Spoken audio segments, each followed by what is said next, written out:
السلام علیکم ورحمۃ اللہ وبرکاتہ۔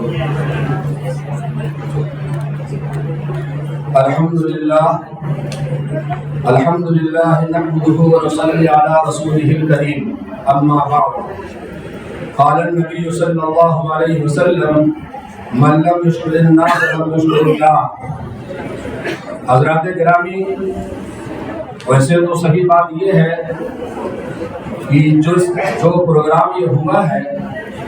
اس پروگرام میں مدارس کے طلبہ اور اساتذہ اور ان کے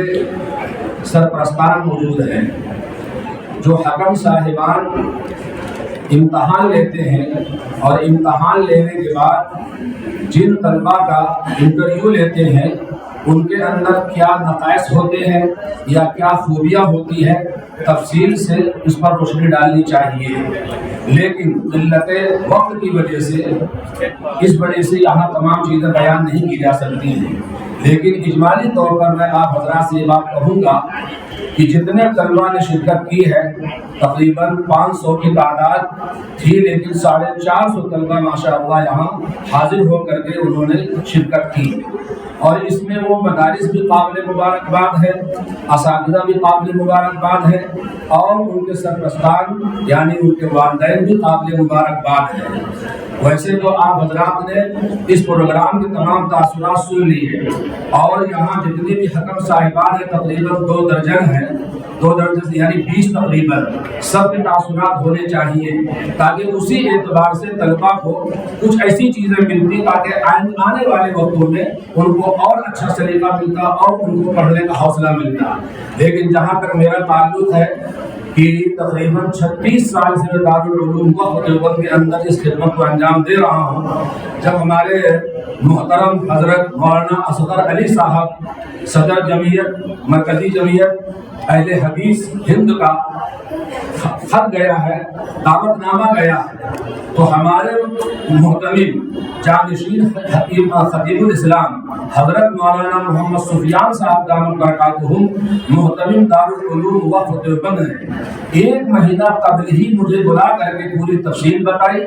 اور پورا خط لکھ کر کے مجھے حوالہ کیا، اور اسی طرح سے حضرت صدر صاحب کا اور حضرت ڈاکٹر شیخ صاحب کا باقاعدہ نمبر دیا کہ اس نمبرات سے آپ رابطہ کر کے اور پوری تفصیل معلوم کریں، اور اتنی خوش دلی کے ساتھ حضرت نے اجازت دی کہ ایسا لگ رہا تھا مجھے کہ شاید یہ انہی کا پروگرام ہے۔ ہمارے طلبہ عزیز نے یعنی ادارے کے مدرسوں طلبہ نے درخواست دی کہ ہم شرکت کرنا چاہتے ہیں، اگرچہ امتحان ہے اگلے مہینے سے، لیکن اس کے باوجود ان کو خوش دلی کے ساتھ اجازت دی۔ بہرحال دونوں دارالعلوم کے محتمم حضرات نے حضرت قاری محمد مولانا قاری محمد آفتاب صاحب دارالعلوم سے، اور میں دارالعلوم وقف کی طرف سے نمائندگی کرنے کے لیے یہاں آیا۔ بہرحال تفصیل میں زیادہ نہ جا کر کے 11 دلیلوں کے ساتھ اس فن تجوید اور قراءت کو ثابت کیا گیا ہے، قرآنی آیات اور احادیث اور علامہ جزری علامہ شاذلی کے قول کے مطابق۔ لیکن تفصیل میں نہ جا کر کے چند باتیں یہاں کی جا رہی ہیں۔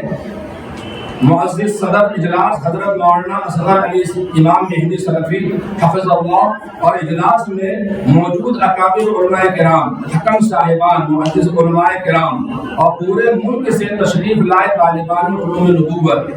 اس اہم مناسبت سے میں یعنی راکم الحروف اور تمام جمیع حکم صاحبان کی طرف سے سمین قلب سے مرکزی جمعیت اہل حدیث ہند کی قیادت، خصوصاً امیر محترم حضرت مولانا اصغر علی امام مہدی سلفی حفظ اللہ، اس عظیم الشان آل انڈیا مسابقہ حفظ و قراءت تفسیر قرآن کریم کی انعقاد پر دلی مبارکباد پیش کرتا ہوں۔ ظاہر بات ہے کہ اس کے تحت ہم اہم پروگرام میں اور ہم سب بحیثیت حکم خدمت کا موقع عنایت فرمانے پر دلی مبارکباد پیش کرتے ہیں۔ بلا شبہ یہ مسابقہ مرکزی جمعیت اہل حدیث ہند کی دعوتی رفاعی خدمات کے ایک سنہری کڑی ہے۔ ظاہر بات ہے ایسے پروگرام جب عوام کے سامنے آتے ہیں اور اس کو سنا جاتا ہے تو ان کو بھی مطلب اس سے خوشی بھی ہوتی ہے، اور اپنے بچوں کو بھیجنے کا۔ میرے مطابق کچھ طلبہ اور کچھ دوسرے اداروں سے جامعۃ القراء وغیرہ سے آئے ہیں، تو پہلی بار ان بچوں نے شرکت کی ہے اور ان کو بہت بڑا حوصلہ ملا ہے، اور ماشاء اللہ حوصلہ یہاں دیا جاتا ہے۔ جتنے حکم صاحبان ہیں ان کو بہت کچھ عطا فرمایا فرماتے ہیں دوران یعنی امتحان، تو بہت ساری چیزیں ایسی ہیں کہ بچے یہاں سے طلبہ اور مصاحبین لے کے جاتے ہیں، پھر اپنے طور پر تیاری کرتے ہیں۔ میں اگر بتا دوں آپ کو کہ میں نے خود اس سے قبل بھی کئی مرتبہ شرکت کی ہے، اس مرتبہ جتنے اچھے طلبہ اور پڑھنے والے اور یادداشت میں سامنے آئے ہیں اس سے قبل کم تھے، تو معلوم یہ ہوا کہ ان پروگراموں کے ذریعے سے بچے محنت کرتے ہیں، اساتذہ بھی محنت کرتے ہیں۔ بلا شبہ یہ مسابقہ ہر طرح سے کامیاب رہا، کئی مرتبہ اس مسابقے میں بحیثیت حکم شریک ہوا اور ہر مسابقے کو پہلے مسابقے سے بہتر پایا۔ انتظام کے اعتبار سے بھی اور تعداد کی وجہ سے بھی اور اہتمام کی وجہ سے بھی یہ تمام حکم صاحبان کا تاثر ہے۔ اور اسی طرح سے اس مسابقے کی ایک اہم خصوصیت یہ ہے کہ چونکہ قرآن پاک سب کے لیے اس لیے جمعیت سب کے لیے ہے، اور اس لیے جمعیت اہل حدیث مسابقہ حفظ و تجوید و تفسیر قرآن کریم بلا تفریق مسلک اور مدارس جامعات کے حفاظ اور قراء کو شرکت کے لیے موقع دیتی ہے، اور ہر مسلک کے خود حکم صاحبان کی خدمت حاصل کی جاتی ہے۔ جیسے کہ میں نے خود بتایا کہ دونوں دارالعلوم سے ماشاءاللہ اس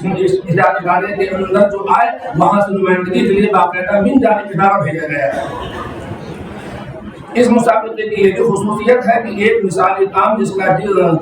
قدر تحسین کی جائے کم ہے، اور یہ مرکزی جمعیت اہل حدیث ہند کی اقتدار پسندی اور رواداری کی دلیل ہے۔ اور اسی طرح سے جو خوش اخلاقی کے ساتھ حضرت مولانا اصغر علی سلفی حفظہ اللہ یہ خدمت کا ان کا جذبہ دیکھا، ایسی چیزیں کم سامنے آتی ہیں۔ ایک بات جس کا ذکر کرنا ضروری سمجھتا ہوں کہ تقریباً 500 طلبہ اور تقریباً 2 درجن سے زائد حکم صاحبان سینکڑوں ان کے سرپرست اور ان کے والد اور بھائی یا اساتذہ کی شکل میں یہاں تشریف لائے، اجتماع قیام اور طعام وغیرہ کا حسن انتظام بڑی بات ہے، جو جمعیت کے ذمہ داران کی مسلسل فکر مندی اور اہتمام کی دلیل ہے، اور اس کے لیے ذمہ داران کے لیے دل سے دعا نکلتی ہے۔ ایک بار میں پھر تمام ذمہ داران کو مسابقہ کے انعقاد پر دلی مبارک بات پیش کرتا ہوں۔ صرف ایک حدیث سنا دوں، قرآن پاک کا حق کیا ہے؟ حضرت ابن مسعود رضی اللہ تعالیٰ عنہ کے سامنے کسی شخص نے قرآن پاک کی تلاوت کی، اجلت کے ساتھ انہوں نے پڑھ دیا انما الصدقات للفقراء۔ اب یہ للفقراء کے اندر مد واجب ہے اور مد متصل ہے، اس کو پڑھنا چاہیے تھا للفقراء، کم سے کم 3 الف مد ضروری تھا اس میں۔ پڑھنے والے نے جب پڑھ دیا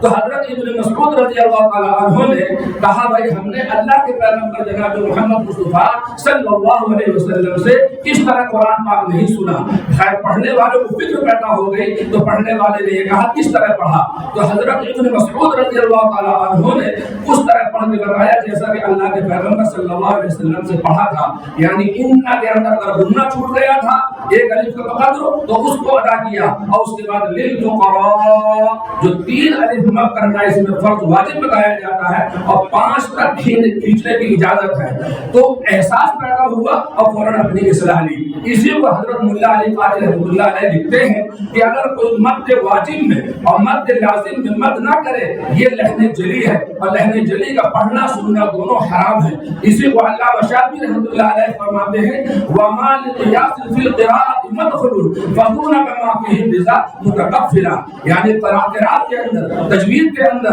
اپنی رائے اپنی مرضی کا کوئی دخل نہیں ہے۔ وہ چیز جو اپنے اساتذہوں سے کتابوں کے ذریعے سے اور جناب محمد مصطفیٰ صلی اللہ علیہ وسلم سے ہمیں جو چیز ملی ہے اسی کے دائرے میں سایہ دار رہنے کی کوشش کرو۔ اسی کو علامہ جزیر رحمۃ اللہ علیہ فرماتے ہیں لِأَنَّهُ بِهِ الْإِلَٰهُ أَنزَلَ وَهَكَذَا مِنْهُ إِلَيْنَا وَصَلَ۔ موقع نہیں ہے ورنہ اس میں اور تفصیل کی جاتی۔ اللہ تعالیٰ اس اجلاس کو قبول فرمائے اور اس پروگرام کو قبول فرمائے، اور اسی طرح سے طلبہ کو آئندہ محنت کرنے کی توفیق عطا فرمائے۔ وآخر دعوانا الحمد للہ رب العالمین۔